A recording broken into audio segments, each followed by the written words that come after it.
How are you? How you doing? I am great. I am great. I am just feeling the end of a week.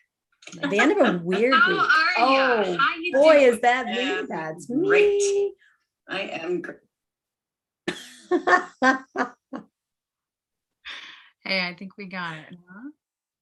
Here we go. Are we back? Everyone in the chat, let us know if you are here. We would love to know who's hanging out. Now, we have an exciting topic today. Very exciting, this topic. It's something that was we were passing around this week, and something that is near and dear to our hearts. This idea. Dare we say we're both recovering people pleasers. Right. Recovering people pleasers, unite. So, as we talked about this, the first thing that we started thinking about was this idea of being responsible for other people's feelings. And you are not. Oh, Eitan's here. Hello, Eitan. Thank you for joining us. Hi, Mary Beth. We're happy you're here. Awesome. Hi, Mary Beth. Very cool. All right, I've got the chat up as well. So this idea, we started talking about this idea of, are you responsible for, really it first started as, you are not responsible for other people's feelings. And the one thing I was worried about that topic is if people who don't consider other people's feelings were part of this conversation. And the reason is because I do think at a ground level, Joe, you and I have talked about this, of being considerate of other people's feelings is very different than feeling responsible for other people's feelings. Yes. And in fact, maybe it's a good time for me to read that quote that I found. That not even that quote, because it does a really good job of bringing that into the conversation in a different way. So I found an article from Psychology Today from 2008. And it's titled The Myth of Managing Emotions, but it says this: one of the great secrets of life is that it's not all about you. When we interact with others, we tend to see ourselves as the cause of their reactions and emotions. The folly of this perspective is that, in truth, we are responsible only for ourselves and our feelings. We are not responsible for the feelings of others, although we are responsible to them. And we cannot, nor do we, cause those feelings to emerge. Unless we do something intentionally hurtful to another person, the feelings that they experience are those that they've created for themselves. Similarly, others do not cause the emergence of our own feelings. But what caught me, Kelsey, was although we are responsible to them. To them. And so that's the consideration. That's being considerate. Perfect. I love that, because you could go on the extreme and just be like, well, I'm not responsible for how anyone feels, so I can just be and do and say and whatever. Well, no, don't be an asshole, right? But then you and I were talking, we were thinking about this, and I said, I bet most of the people listening err more on the side of people pleasing. And so, oh, hi, Robin. Thank you for joining us. So in the comments, let us know if you think that you err more on the side of people pleasing, because hands up if you do, or definitely have been that a lot in your life. I know that we both have. So then we moved, instead of saying you are not responsible for other people's feelings, we moved to saying, are you responsible for other people's feelings? And that quote you just said about although you were responsible to them, right? I think that's what it said. Mm-hmm. That idea of to them. That is correct. You're not responsible Yeah. for them bubbling up. But when Mm-mm. someone then says, hey, what you said, but da da da da, now you can respond. And so it's this idea of this Right. kind of two-way street, which creates a really healthy relationship, right? Not only am I going to try to consider someone else's feelings, but the way that I consider that, right, is listening if they do bring something up. But then that also means they have to let me know. If they don't let me know, then I can't be responsible to their feelings. I can't be considerate if I don't know what's going on. So it behooves us to do both a little better. It's something I've been trying to do, not biting Right. my tongue as much, bringing something up, not in a confrontational way, right? You made me, I felt like this, right? So I felt like this when you said it. Can we talk about it? Right? Mm-hmm. Ooh, Yeah. yeah. Charlotte Go just ahead. you're so many people say to children, you're making me feel so whatever. It does. It starts early. It says, when instead of saying, when you do this, I feel whatever, to start a conversation. Right? Right. Well, and there's a lot of things that happen inside of the idea that we have that sort of control. And it is a conditioning. I mean, Charlotte's right. It's a conditioning that starts early on, and we learn as little people to gain love in a certain way. And it's totally conditioning. And but what happens as we get older is we stop asking the questions. We just make assumptions, and making assumptions inside of this idea that we can control someone else's emotions or the way they feel when we say something is a horrible way to dance around, people's emotions in a relationship. Making assumptions does no good for anybody. So, but we get into that space of just, okay, if I do this, they're going to react that way. And then all of a sudden they react a completely different way. And you're like, well, now what did I do wrong? And then you start to do this dance. And I used to call it running circles around my life. But yeah, you make a lot of assumptions inside of that. Oh, it used to be a game of chess for me, right? To think you go through the conversation without the person, and you figure out exactly what you're going to say, and then you decide what they're going to say, and then you think about so you have all your responses.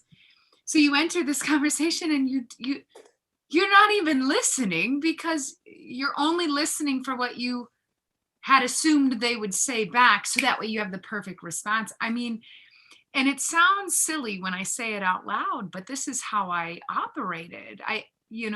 And it was from a place of I was just doing my best, right? But I just wasn't at a good place within myself to where I could just enter a conversation knowing that whatever I was going to say was going to be considerate. But if it made them feel a certain way, I would consider that feeling, but I wouldn't not say something that needed to be said because it was my own truth, just to please them, right? Right.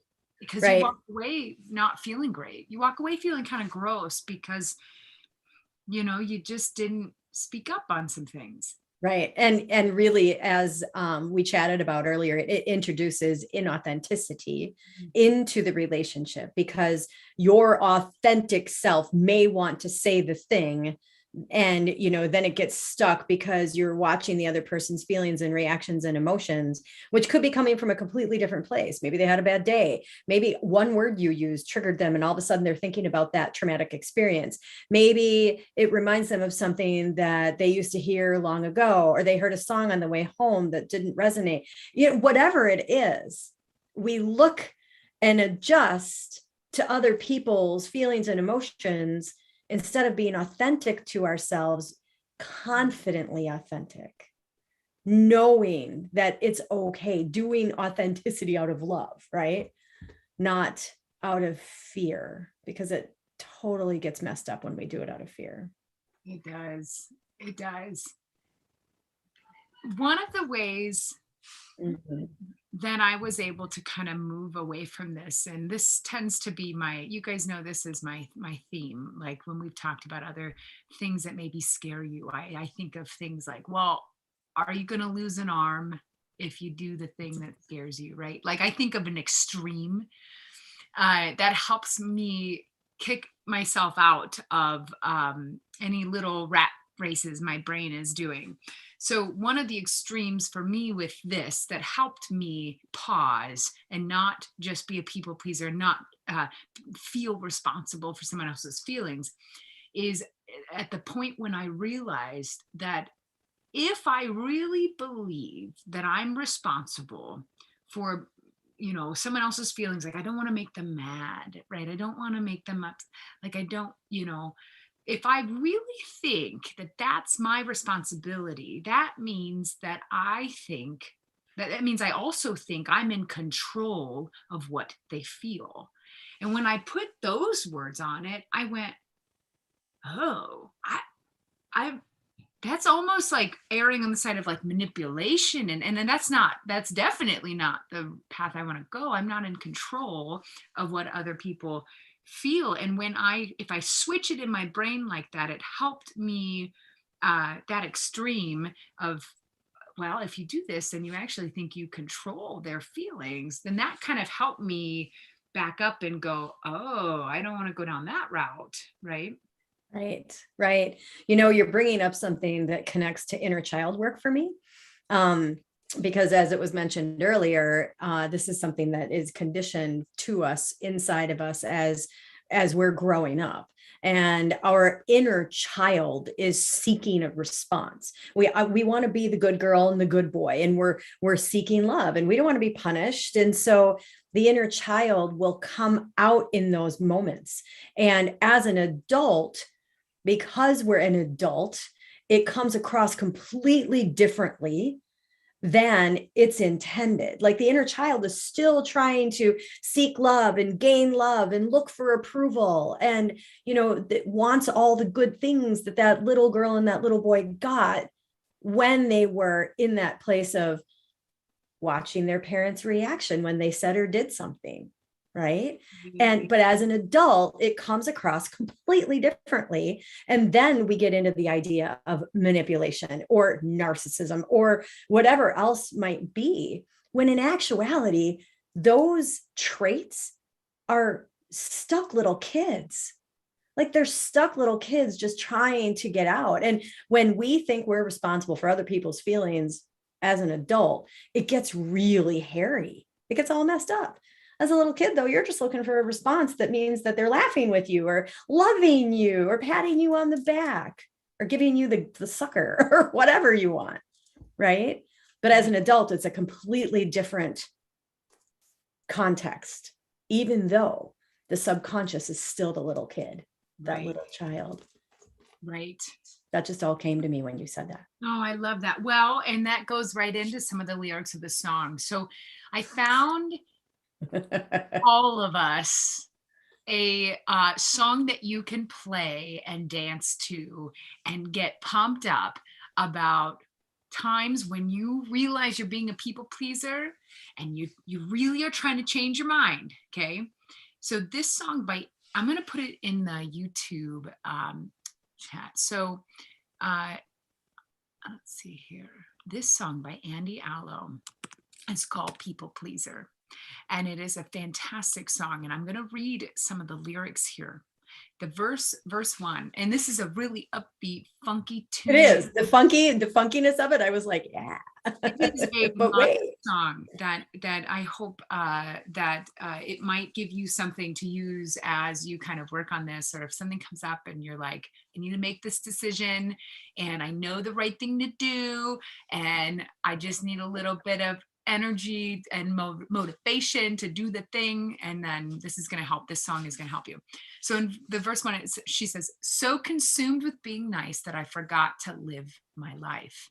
That idea of that being inauthentic, right? comes out when you feel responsible for someone else's feelings.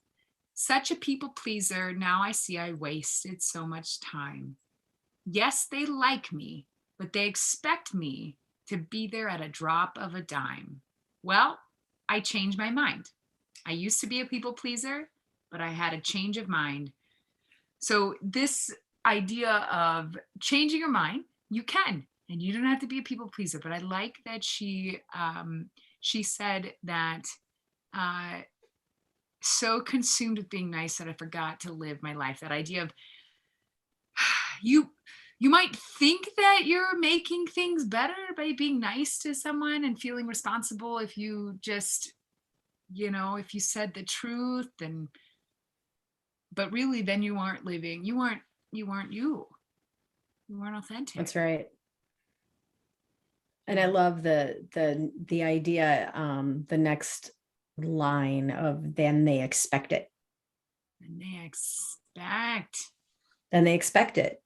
They do. And I think that's why I love this. When you listen to the song after we're done here, I urge you to listen to it and listen to the funk style.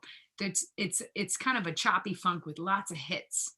And I like this because the song is going to help you kind of switch over your brain when you need to change your mind about how you're going to react to something. So it's not a smooth like funk song where you're just like, yeah. It's like a, ooh, yeah, ha, he. It's got the hits, to it. And so, and that's one of the things I love musically about this. It's clear to me that it just was a really well put together song where it's this idea of changing your mind, right? Of not doing this anymore. And the music also reflects that of a switch by having the hits in it, which is cool. Yeah, it's really good. I know right away when I started listening to it, I was like, ooh, this is fun. I can get into this song and have it, it just kind of hits home as I continue personally to unravel my disease to please, right? My people pleaser, I remember a situation that I was in a few years ago, and this person said, stop worrying about my feelings. Stop it. Just stop worrying about my feelings and just be yourself. And I got it. I understood what he was saying, but I didn't know how to do that because myself was this people pleaser. That was who I was for 46 years. All I knew was to worry about other people's feelings. And then one day I realized it wasn't serving me anymore and I changed my mind. And that's the song. It's just like, yeah, one day I got that and I can do this. And it takes time and consistency. And Kelsey, you mentioned it earlier when we were chatting. You said we got to the point where it's like conscious effort to remember not to go chase them down to try and impact the way they're feeling in that moment. It's almost as though we forget that we're all supposed to feel every emotion that comes up. And it's part of the 4 agreements that we don't take things personally and not to assume. But that also means that everybody is only responsible for their own selves. And that's why I love what we read earlier, that although we're responsible to them, to be considerate and compassionate, but not for them, it's a big, big difference. So yeah, I remember that. Stop worrying about my feelings. Stop caring about my feelings. And that's really tough. You really have to want to understand why it's not serving you anymore. Yeah. There's been some really great comments, I think gives false power, when we were talking about our little inner child, the little kid that was learning early on, and they get false power in seeing the response and the reaction of how they've gained love and what they did and didn't do. And I really, carries on that burden. She uses the word heavy burden. Heavy burdens of responsibility, and that carries on throughout your adult life because if you were responsible as a kid, you obviously feel responsible as an adult, and the stakes are a little higher. It's not just simply, Yes. um, there's more attached to it, with careers and owning a home, and Right. it's not just playing on the swing set or something, or Right. oh, you were supposed to set the table and you didn't set the table, and now I'm angry, or Right. yeah, Yep. bigger stakes when you're an adult. Oof. Right. It is. And it's, this, that it is so, the more I dig in to subconscious habit as it's been developed when we were younger and how it streams into everything in our lives, the more fascinated I am at our brains, because our brains remember these things and it becomes truly subconscious habit, and it's trying to protect us and keep us in that place that it knows. And your conscious self wants out. And we can rewire our brain.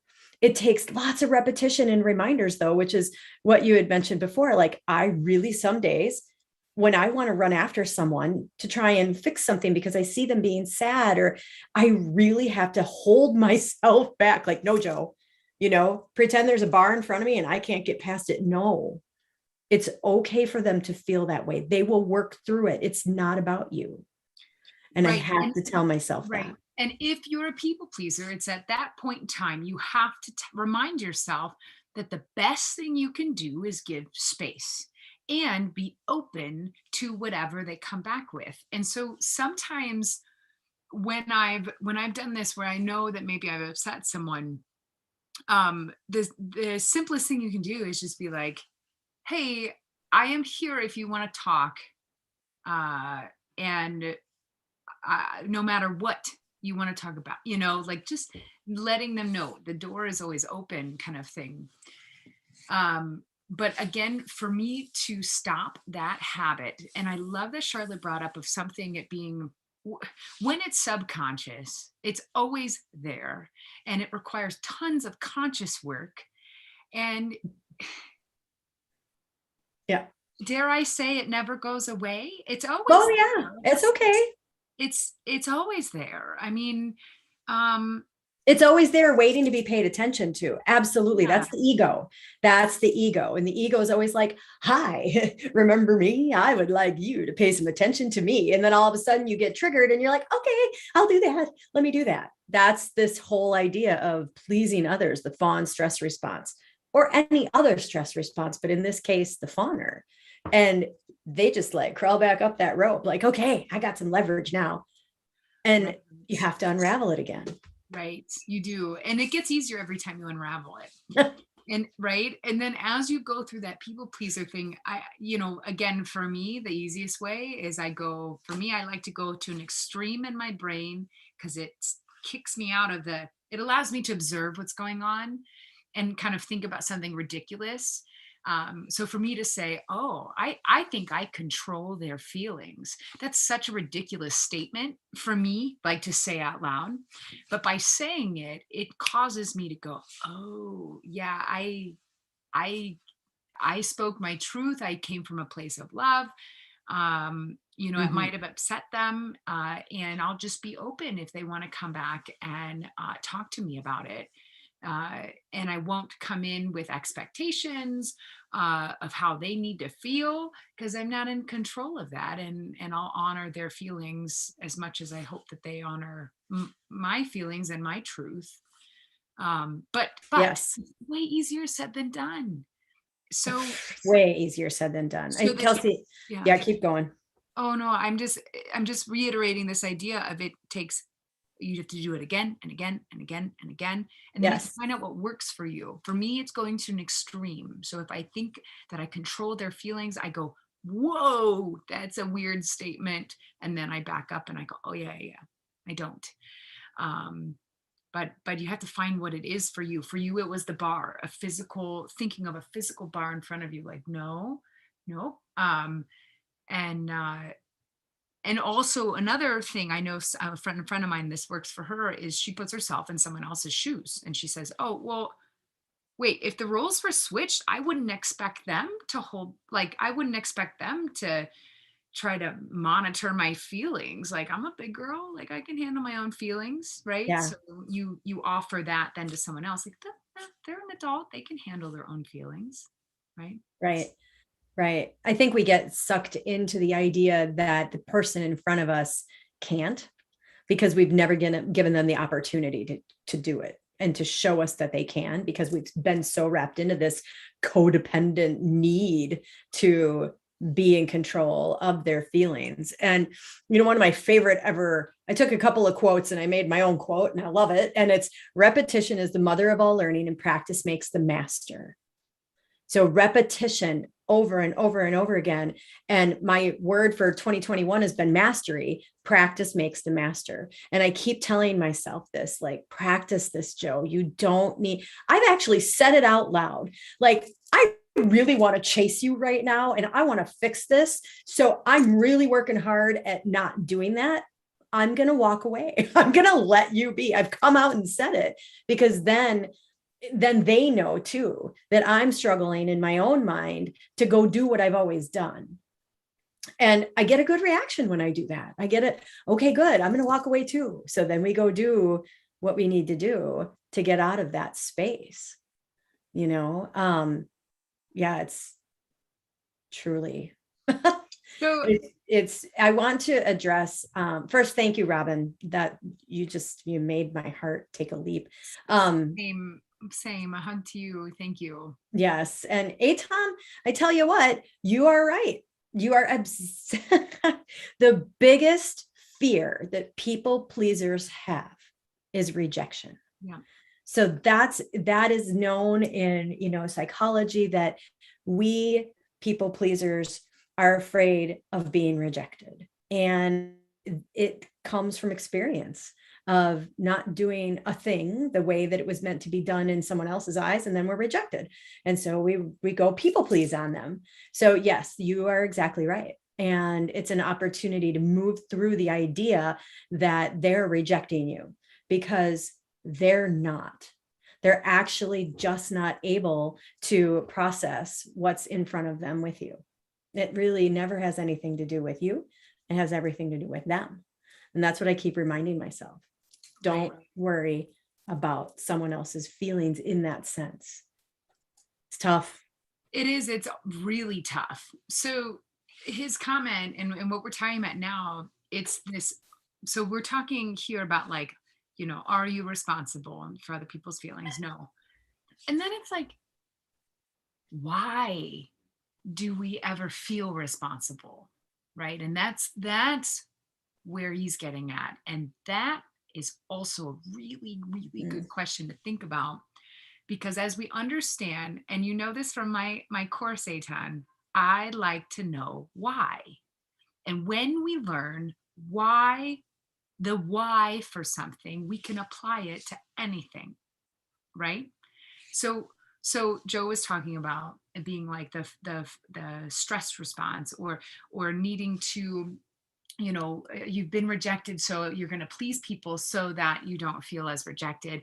And the why is because that's the why we will do some of this, or why we will take responsibility for other people's feelings. And that then allows us to understand how to stop doing it. So you have to know the why, right? But this idea of okay, being rejected in the past, I had something that really came up strongly when you said that. And this, it kind of ties in with what Joe said about one of the 4 agreements, which is not taking things personally. But I know what it is. One of the easiest ways to confirm for myself, as I started to stop being a people pleaser, however you say that, is that when we, so it comes from a place, I just had it, and yeah, being authentic, this is what it's going into. When we are a people pleaser, okay, think about how you feel after doing it. And it ties in with this idea of being inauthentic when we continually please others. It'll feel good on the surface because things around you are good, but eventually it starts to eat away at you because you're not feeling very authentic. Eventually you kind of lose yourself. Okay. And if you get to a place where I got to, and perhaps Joe, you got to too, you you don't even recognize yourself. And it's this thing where you're like, oh my gosh, how did I even get here? We don't want Mhm. anyone to get to that point.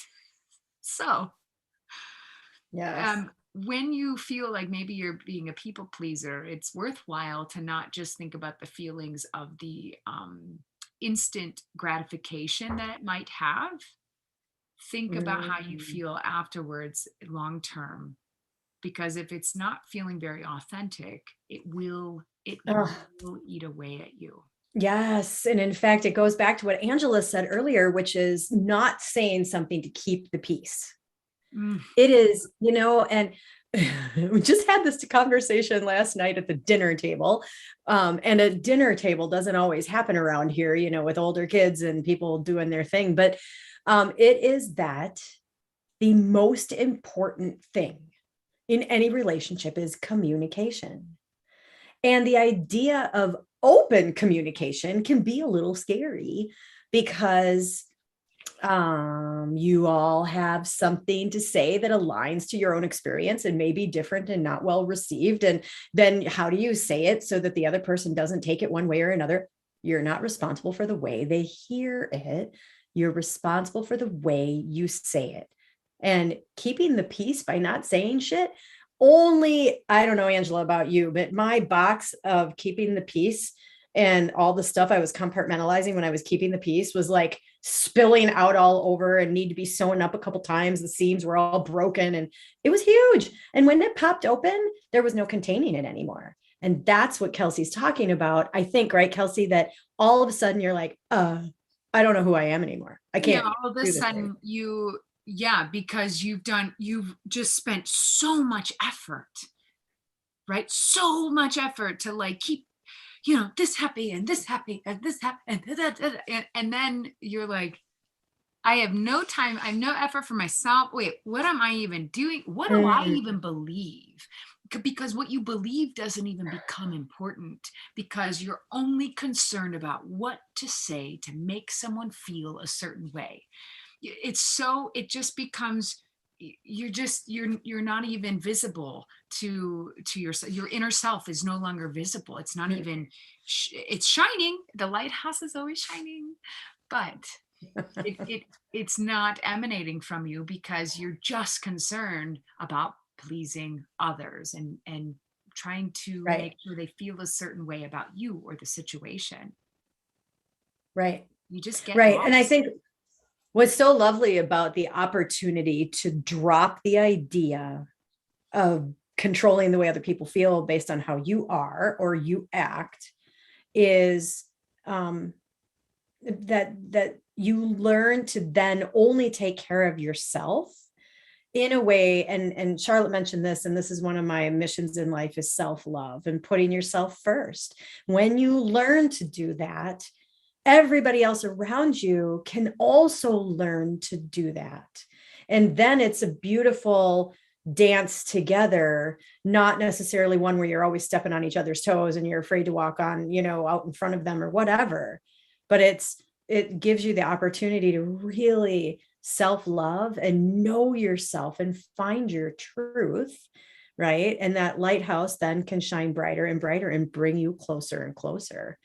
Yeah. um, I found a quote, and it's by person unknown. And, we've all heard something like this in the past, I'm sure. Don't be afraid of losing people.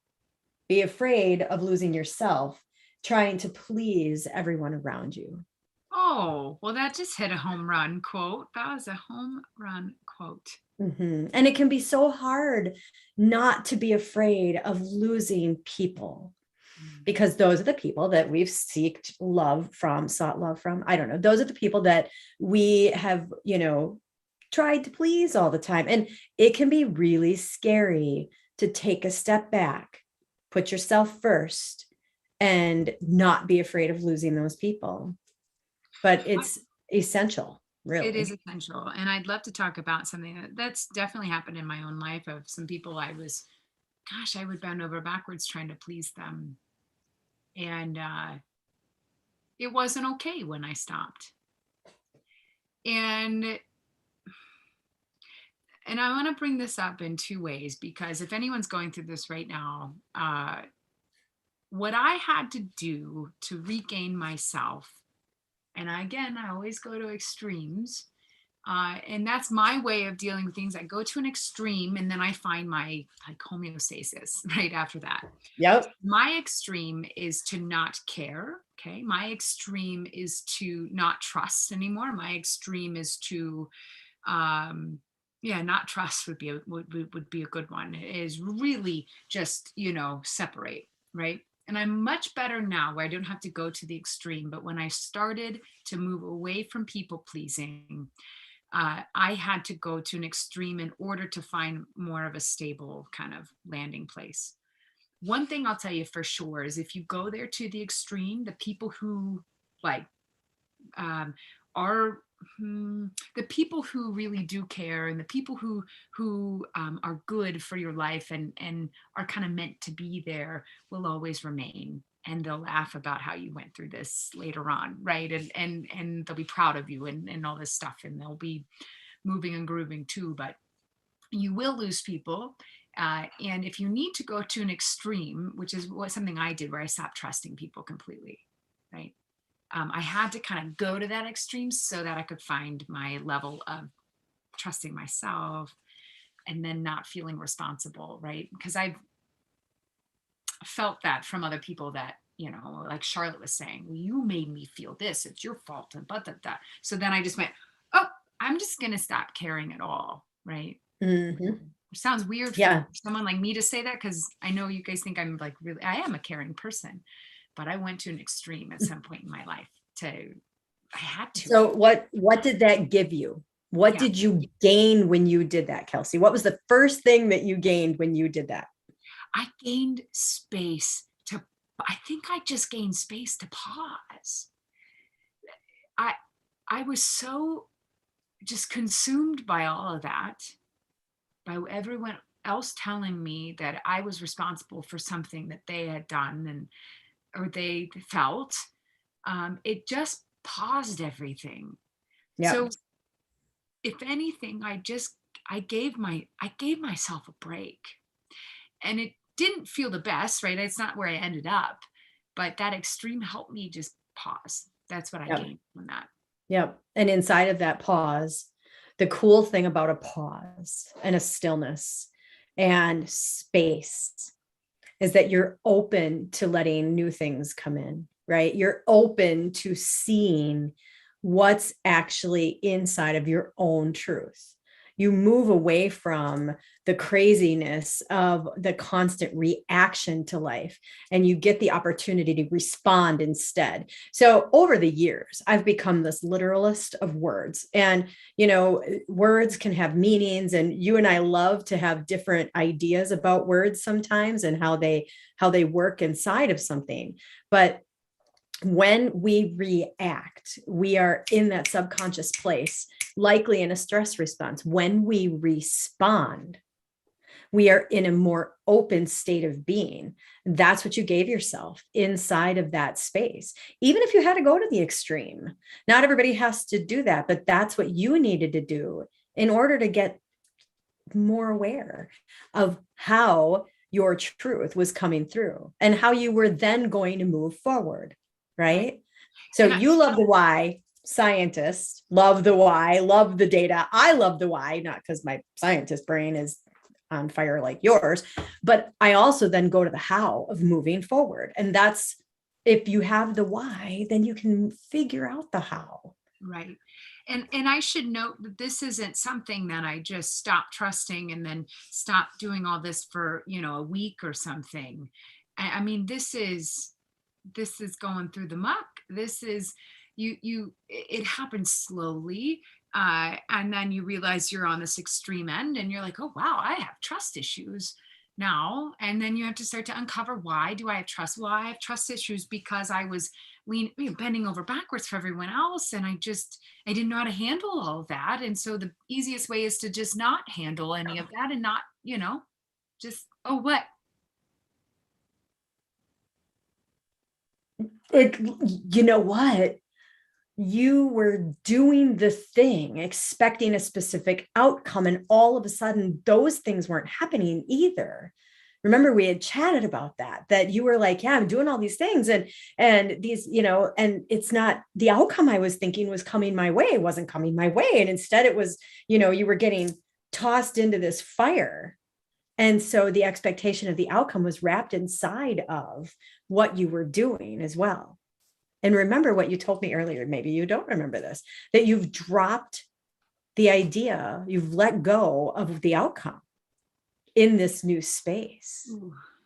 I'm thinking of years ago, and I think I'm thinking of a different, I'm trying to relate that to here. I think I'm thinking of a more like a baby Kelsey, of like not having the skills that I have now. And I'm trying to relate to people Right. who are really people pleasers. I'm trying to let everyone know that you aren't going to see things clearly. Like, I didn't even understand the idea of letting go of the outcome at the time. No, not at all. Not at all. But it's a cause and effect. Right. It's subconscious. It's a cause and effect. Right. All I knew was that by people pleasing, I lost myself. I didn't know who I was. And then I see what you're saying with the outcome. And so when you don't know who you are and you're people pleasing, you have this idea that, well, you made them feel good, so you should feel good. I see. And that wasn't happening. So I just knew something was off. And so you have to pause to understand it. And then, but the pause is like years for me, like trying to figure things out. And then you slowly reintroduce things. Again, you slowly start to trust, and things just keep helping you learn more about yourself and others. Eventually, I think you get to a place where you can be fully yourself and not expect outcomes from someone else, which is letting go of any responsibility for their feelings, right? Just kind of what you're bringing up. I love it. Yeah, it's just a different way. Echo, I hear an echo. It's a different way to align how our brains are working us. The subconscious brain and the conscious brain. And the brain is like, oh, I get this outcome if I do this thing. You may not even know it until you know it. Right. And that's what that space gave you. And I love space. Me too. I think the key here is that throughout all of this is what we've talked about before, is being aware, right? And the only way to be aware is you have to be considerate of your own feelings. And when you start to do that, you'll start to make small changes. And Charlotte says she doesn't see it as an extreme, but a pulling of one specific plug. Well, this was before you knew me. And there was a time that it was very extreme of my inability to trust anybody. Yeah. So it's a small part of my life. I mean, yeah. I'll tell you though, even if it's been, for me, it was 46 years of people pleasing that I had to figure out a way to unravel and unplug. And I feel you in the extreme. I feel you. I drove off one day. I drove off and I ended up in St. Louis, Missouri. That's kind of extreme. I'm like, okay, I'm packing a bag. See ya. I'll be back. And, it was a way for me to create that space that you're talking about. Yeah. And at the, when you come back, then let's just chit chat a little bit about when you come back in to the world of, I've taken time, I've created space, my people pleasers, a little bit at bay, maybe. It's about the intention of what you want to create in your life. And Angela brings, right? Intention. And Angela brought that in so beautifully. You triggered, you do an action, then you reflect, and you start to ask, does my action lead to my intention? But once you become aware, then you can have an intention like, oh, I can slow down. I don't have to do it this way. I can have an intention to do it full on love of me and the people. And then the action comes from the intention. I have a line in my song, "You Ain't Missing a Thing," which is about letting go of toxic people. And in the song, and Aton shared it recently on Instagram, so thank you for sharing it. In the song, it says, "There's no regret with good intent." If your intentions are good, you're doing the best you can, and that's all that matters, right? It is. It is all that matters. Right. And there's the definition of self-love versus selfishness. Self-love is nothing but full on good intentions. And that's the reflection that you can give to other people when you step away from the responsibility of thinking you control their feelings and their emotions. Selfishness is when you do something on purpose to hurt someone, right? But self-love, it's very much the idea of, giving back, not just to yourself, but to those in front of you and in your circle, your people. Exactly. And by not feeling responsible for their feelings, you are giving them something. You're giving them space. You're giving them respect that they have control over their own feelings. You're giving them love by saying, by knowing and trusting that you're there for them if you say something that's a little off or whatever, and you can talk about it. Yeah. So authentic and good. Right. You're getting their world. Yeah. Right. You're getting their world. There's no mental calculus, as Aton says. I did this so much of my life trying to figure out how someone's going to respond to something and then adjusting my response before I get into the conversation. It was a good tool at the time. The faster you move away from that, just the easier. You just enter a conversation as yourself, and then you can listen. Yeah, absolutely. So Aton just asked a question about, does the intention lead to the action? And I'll tell you, Aton, being the literalist that I am, the intention can absolutely lead to the action, but the intention can create the action, because the intention is where you want to go. The intention is something you're setting to achieve. And then the action that you take can come from that. Yes. Leads, creates, it's the same kind of thing. Indeed. Yeah, I think for me, I think I relate intention leading to my actions. And the reason I think that is because if I have good intent, then I just trust the actions that I take. So if I'm not feeling very solid, if I'm not in a good place, I'll actually pause. I just won't move until I feel good, because I can't trust the action. I need to make sure the intent is good.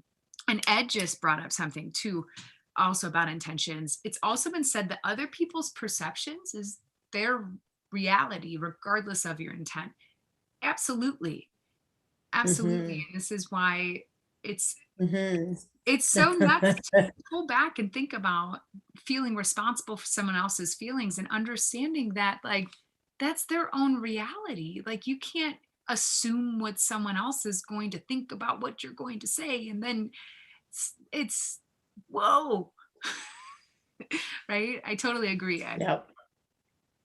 Yeah.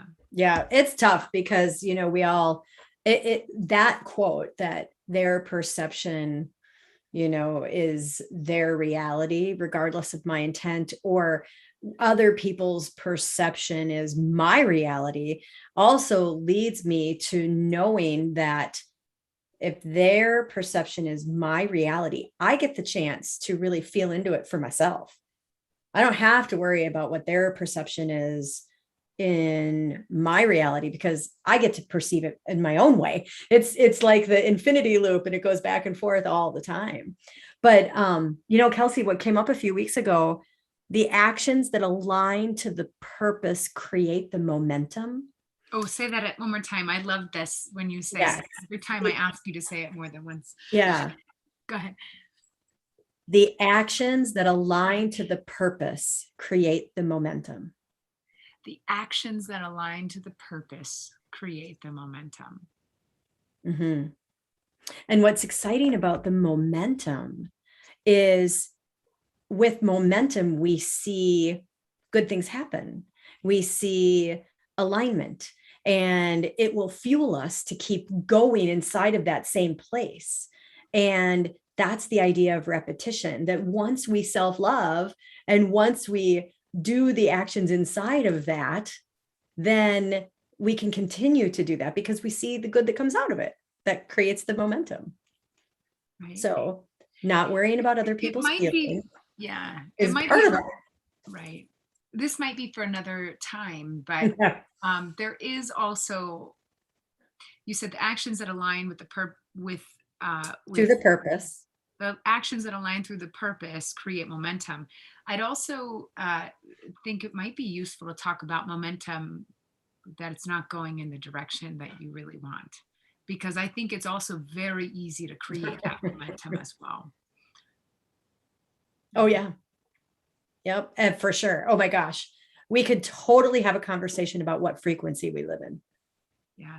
Actually, I'd argue that it's easier based on how just based on how we all have shit we have to heal. I'd argue that it's actually easier for most of us to create negative momentum, to let our brains ruminate and just start going into something negative. I don't know. Maybe you guys disagree. But that subconscious, man, that my unlovable button, like if it gets pressed, I got momentum. That train has coal. That train has a clear track. It's done that track so many times in my life. It knows how to travel quickly. Yes, it does. It goes faster. It really does. The good thing about the other side of that is that the more you practice the conscious side and the awareness, the faster you can catch that train from running off the freaking tracks. Right. And the faster you can put the big arm up and it's actually going to stop it. Yes, exactly. And so it's a forever commitment to ourselves to just every day, just keep trying, just a little, a little here, a little here, a little here, a little here. Keep the momentum of the train we want going, the purpose we want going. Right. Oh yeah. Yeah. I love that idea that, and I'm a prime example because it took 46 years to stop the people please, not stop, become aware of the people pleaser. And then this last time it took 2 months, way faster, way fast. I don't even know if there's a formula for how fast that was. So fast. Yeah. So, but don't be afraid of losing people. Be afraid of losing yourself trying to please everyone around you. Yeah, I agree. Thank you everyone for joining in. This chat was amazing. Oh my gosh, Jo, I love this topic. I do too. The more work I do with people, the more I realize that there are so many of us out there that are people pleasers, have the disease to please. And, psychologically, it's steeped in codependency and even complex PTSD. And so for those of us that have this innate thing that we just do, running circles around everybody, trying to make them feel good about themselves and leave ourselves behind, I'm finding so many more of us out there. And I think you said it when we started, Kelsey, people pleasers unite. People pleasers. Right. Oh, I love it. Yeah. Thank you for the fantastic conversation. Make sure you guys check out the song that I posted in the chat here, the Andy Allo song, People Pleasers. It will be your jam anytime that you want to make a little change. I think that it could be a little upbeat motivational song for you. I agree. It's now in my playlist. Actually, I did it like that. Awesome. Yeah. Well, Oh, Ed keeps going here. It's kind of funny. I'm from New York. We don't worry about pleasing anyone. I've worked with a lot of you East Coasters. I'll give you that. Yeah. So thank you, everybody. The conversation as you participate with Kelsey and I lends itself to so much more depth and juiciness that we really, really appreciate that. So yes, these conversations are absolutely delicious. If you, I'll play on your juicy comment. These they really are, and we both love this, and we do. are grateful for your input and feedback, so we can expand the topics with you in mind. Yep, indeed. So we'll see you in a week. We'll see you next week, everybody. Have a great weekend, and thank you for joining us for Lyrical Lessons for Life, episode 24. 24. Holy cow. I know. I don't even know how that happened, but wow, it's so fun. Yes. So fun. Love and light, you guys. Take care.